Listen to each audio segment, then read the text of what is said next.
Hamas نے سمود flotilla پر حملہ اور کارکنوں کی گرفتاری کو دہشت گردی قرار دے دیا۔ فلسطین کی مزاحمتی تنظیم حماس نے غزہ کے لیے امدادی سامان لے جانے والے گلوبل سمود فلوٹیلا پر اسرائیلی حملے اور انسانی حقوق کے کارکنوں کو گرفتار کرنا بحری قزاقی اور دہشت گردی قرار دے دیا۔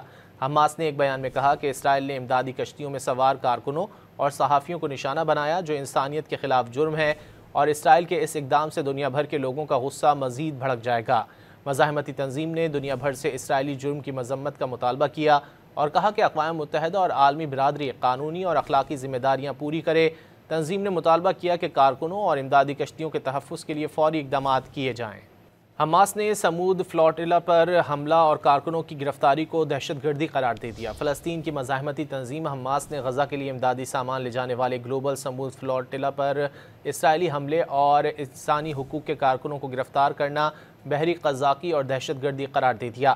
حماس نے ایک بیان میں کہا کہ اسرائیل نے امدادی کشتیوں میں سوار کارکنوں اور صحافیوں کو نشانہ بنایا جو انسانیت کے خلاف جرم ہے، اور اسرائیل کے اس اقدام سے دنیا بھر کے لوگوں کا غصہ مزید بھڑک جائے گا۔